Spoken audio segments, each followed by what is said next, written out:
నాడు యూనివర్సిటీ మంచి భవిష్యత్తు కోసం తెలుగు విద్యార్థులు ఇష్టపడే యూనివర్సిటీ.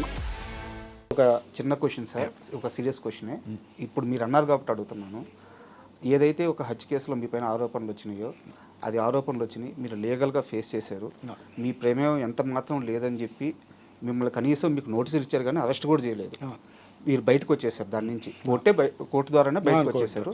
మీకు ఎలాంటి ప్రమేయం లేదు. బట్ ఎక్కడో మీలోనే మానసికంగా బాగా కుంగిపోయినట్టు. అవును, అంటే మీరు తప్పు చేయకుండా బయటకు వచ్చేసినా కానీ అది పలుగురికి చెప్పుకోవడానికి కూడా మీరు సరైన ప్రయత్నం చేయలేదు. ఇప్పుడు నలుగురిని కలవడానికి కూడా కొంత టైం తీసుకున్నారు. మీరు ఏ తప్పు చేయనప్పుడు మీకు ఎందుకు సార్ అంత? అదే చెప్తున్నానండి. ఇప్పుడు ఒక మనిషి కష్టపడి పేరు తెచ్చుకోవడం చాలా కష్టం, స్ట్రగుల్. వెంటనే ఒక నిందొచ్చి మీద పడిన తర్వాత దాన్ని ఫేస్ చేయగలగడం షాక్ లాగే ఉంటుంది. ఆ ట్రాన్స్లోంచి నేను బయటికి రావడానికి టైం పట్టింది, అంతే తప్ప నేను ఏదో చేశాను నాకు ఏదో అయిపోతుంది అన్న ఫీల్ నాకు ఎప్పుడూ లేదు. నేను ఇంతకుముందు మన ఐడ్రీమ్ ఇంటర్వ్యూస్లో కూడా సార్తో కూడా నేను ఇదే టాపిక్ డిస్కస్ చేస్తే హార్ట్ఫుల్ చెప్పేశాను నేను ఓపెన్గా, ఇది మై సిచ్యువేషన్.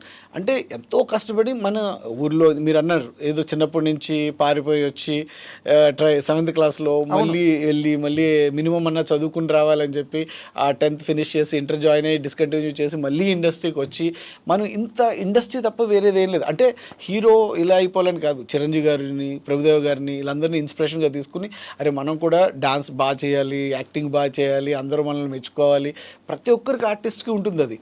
సో అలా అంత కష్టపడి ఎదిగిన తర్వాత టక్మని మనకు సంబంధం లేని ఒక నిందొచ్చి మన మీద పడితే హౌ టు ఫేస్ ఇట్, ఎలా ఫేస్ చేయాలి, నేను ఏం చేయాలి, అరే దాన్ని ప్రూవ్ చేసుకోవడానికి నాకు టైం పడుతుంది టక్మని. ఇప్పుడు ఒక మంచోడు ఒక దొంగ పక్కన మంచోడు ఉన్నా సరే వాడిని కూడా తీసుకెళ్ళి దొంగే అంటారు. దాన్ని దొంగ దొంగ దొంగ అని 10 సార్లు చూపించేసరికి ఆడియన్స్ కూడా ఏమవుతారు, ఈడు దొంగే ఇంకా అంతే. ఇప్పుడు ఎలా మారిపోతుందంటే మన మెయిన్ ఇండస్ట్రీ కానీ ఏదైనా పార్టీ కానీ జరుగుతుంటే ఒక 5-6 ఫ్రెండ్స్ కలిస్తే మందు తెచ్చుకుంటారు, సోడాస్ తెచ్చుకుంటారు, గ్లాసులు తెచ్చుకుంటారు, అన్నీ తెచ్చుకుంటారు, కానీ స్టఫ్ తెచ్చుకోరు, తక్కువ తెచ్చుకుంటారు. ఒక పర్సన్ సెలెక్ట్ చేసుకుంటారు, ఆడే స్టఫ్. ఆ పార్టీ అయ్యేలాగా వాడి గురించి అనలైజ్ చేస్తూ వాడు బ్యాడ్ గుడ్ అన్నీ మాట్లాడుకుని అండ్ లాస్ట్కి ఫైనల్గా గుడ్ చేస్తారో బ్యాడ్ చేస్తారో అన్నది మనకి టాస్క్లా ఉంటుంది. సో అదే స్ప్రెడ్ అవుతూ ఉంటుంది ఇండస్ట్రీ మొత్తం అందరూ. ఆ 6 మెంబర్స్ కలిసి 6 మూవీస్ చేస్తారు, అలా స్ప్రెడ్ అవుతూ ఉంటుంది. అంటే గుడ్ ఆర్ బ్యాడ్ ఏదైనా సరే ఆడియన్స్ మనం మధ్యలో ఉన్న సర్కిల్లోంచే మనకి ఏదైనా వస్తుంది. ఆడియన్స్ అందరూ మెచ్చుకోవాలనే కదా మనం చూస్తాం. సో అది పాజిటివా నెగిటివ్ అన్నది మనం వాళ్ళు మాట్లాడుకునే దాన్ని బట్టి మనం రిప్రజెంటేటివ్ వాళ్ళు మాట్లాడుకున్న తర్వాత మనం ఏంటి అనేది తెలుస్తుంది. బట్ ఎనీహో మీరు ఆ ఫేజ్ దాటేశారు, సక్సెస్ఫుల్గా జర్నీ చేస్తున్నారు, వెరీ హ్యాపీ సార్. అండ్ ఒక్కసారి మీకు అభ్యంతరం లేకపోతే మీ వాట్సాప్ డీపీ చూపిస్తారా? ఎందుకు అలా ఒక్కసారి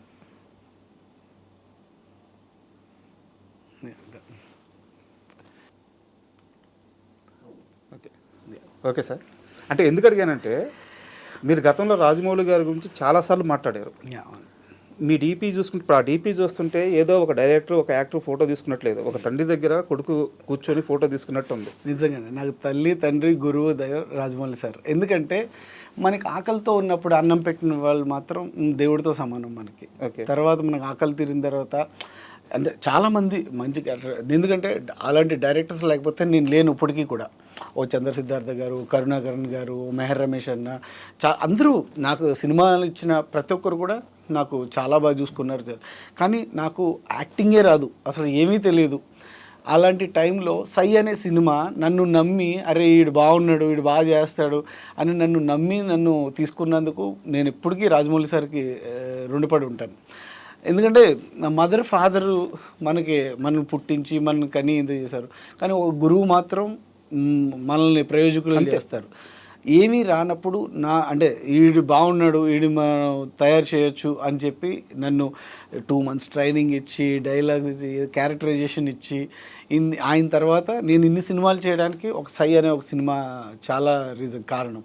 అది ఎప్పుడు మనం ఎక్కిన మెట్లు ఎప్పుడు మర్చిపోకూడదు, అన్నం పెట్టిన వాళ్ళని ఎప్పుడు మర్చిపోకూడదు.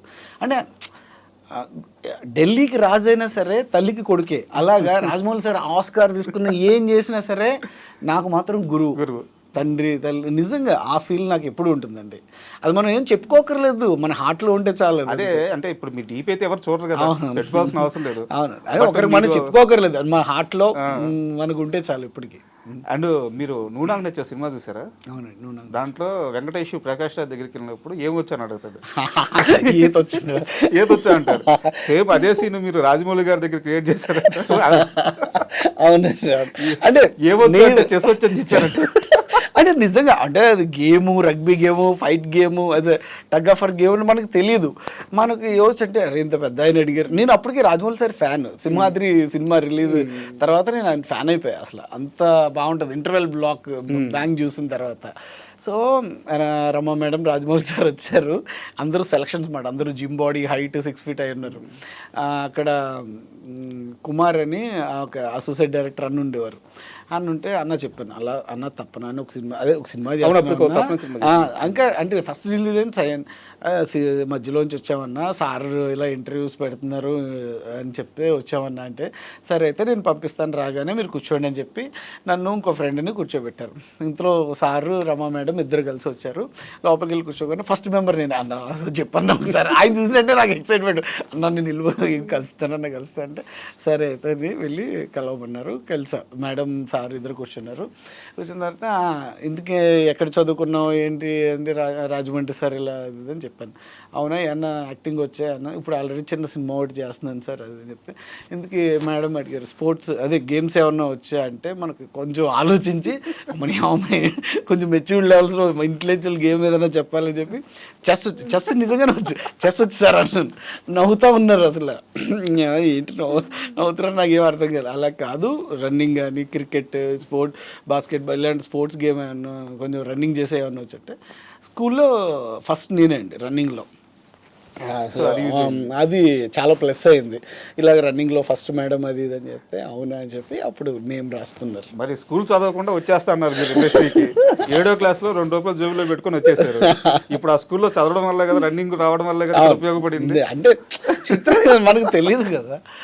సో నిజంగా అలాగా రన్నింగ్ చాలా ప్లస్ అయింది. సో రాజమౌళి సార్, రమా మేడం సెలెక్ట్ చేయడం, ఆ సై మూవీలో అంత మంచి రోల్ నాకు ఇవ్వడం అనేది నిజంగా నాకు గిఫ్ట్ లైఫ్లో. అండ్ మీరు